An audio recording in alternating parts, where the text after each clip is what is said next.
So ఇలాంటి ఈ కళలు ఇవేవైనా సరే ఆర్ట్‌కి సంబంధించింది వాటికి ఎక్కువ మనకి ఇంట్లో నుంచైనా, బయట నుంచైనా ఎంకరేజ్‌మెంట్ ఎక్కువ ఉండదు కదా!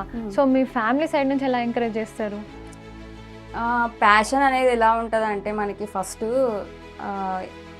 బయట వాళ్ళు ఎంకరేజ్ చేసినా, డీమోటివేట్ చేసినా, మోటివేట్ చేసినా కానీ లోపల మనకి ఒక ఫైరింగ్ అనేది ఉంటదన్నట్టు. అది లోపల నుండి వస్తది. బయట నుండి ఎవరో మోటివేషన్ చేస్తే మనకి చెయ్యాలి అని అనిపియడము, లేదు చేయొద్దు అని అనిపియడం అనేది అలా ఉండదు. అది ఎంత బయట వాళ్ళు పేరెంట్స్ మోటివేషన్ చేసినా, ఏదో డిమోటివేషన్ చేసినా, ఫ్రెండ్స్ చేసినా, పక్కన వాళ్ళు చేసినా కానీ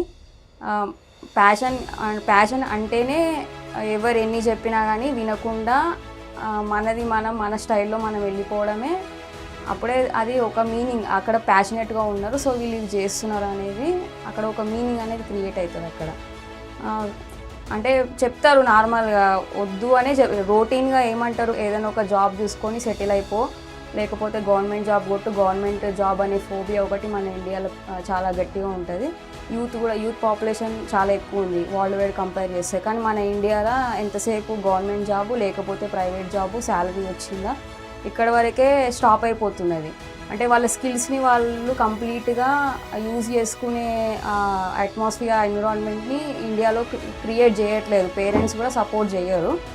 ఎవరైతే కొంచెం బ్రేవ్గా ఉంటారో వాళ్ళే బయటకు వచ్చి స్టార్టప్ అయ్యి ఇన్నోవేటివ్గా ఉండి, అంటే వాళ్ళ పరిస్థితులు ఎలా ఉన్నా కూడా, ఎంత కఠినమైన పరిస్థితులు ఉన్నా కూడా వాళ్ళు అనుకున్న వాళ్ళ టార్గెట్స్ని, వాళ్ళ గోల్స్ని రీచ్ అవ్వడానికి ప్రయత్నిస్తారు. అది ఎవరో కొంతమంది మాత్రమే, ఎవరికైతే బాగా కరేజియస్గా ఉంటారో, ధైర్యంగా ఉంటారో వాళ్ళు మాత్రమే చేయగలుగుతారు. మిగతా వాళ్ళు అక్కడే ఆగిపోతారు. బికాస్ పేరెంట్స్ సపోర్ట్ ఉండదు, పక్కన ఉన్న వాళ్ళు డిమోటివేట్ చేస్తారు, బ్రెయిన్ వాష్ చేస్తారు, నెగిటివ్గా చెప్తారు. సో వాళ్ళు భయపడి అక్కడే ఆగిపోతారు. అది ఎప్పుడో జరగాల్సింది కొంచెం లేట్గా జరగడము, వాళ్ళు అనుకున్నవి గోల్స్ లేట్గా రీచ్ అవ్వడం కూడా, అలా కూడా టైం వేస్ట్ అవుతుంది వాళ్ళకి. అలా కాకుండా వాళ్ళకి ఏదైతే ఇష్టమో ధైర్యం చేసి ఒక అడుగు ముందుకేసి రిస్క్ తీసుకోవాలి. క్యాలిక్యులేటెడ్ రిస్క్ తీసుకోవాలి. ఎప్పుడైనా రిస్క్ తీసుకుంటేనే అది అక్కడ సక్సెస్ఫుల్గా జరుగుతుంది.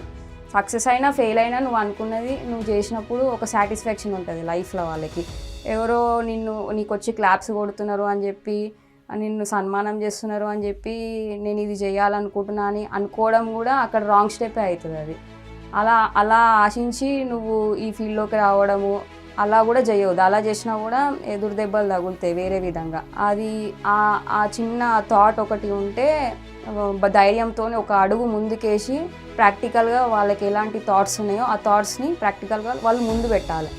ముందు పెడితే అప్పుడు మన ఇండియాలో ఉన్న యూత్ ఎంత పాపులేషన్ ఉన్నదో అందులో 100 మెంబర్స్కి ఒక 50 మెంబర్స్ అయినా కానీ సక్సెస్ఫుల్ అయ్యే ఛాన్స్ ఉంటుంది. సో 2047 వరకల్లా మన ఇండియా కూడా డెవలప్డ్ కంట్రీ అవుతుంది. ఇలా యూత్ ఇలా ఆలోచించితే ఇప్పుడు ఒకప్పుడుతో కంపేర్ చేస్తే ఇప్పుడు ఫెసిలిటీస్ బాగా ఉన్నాయి.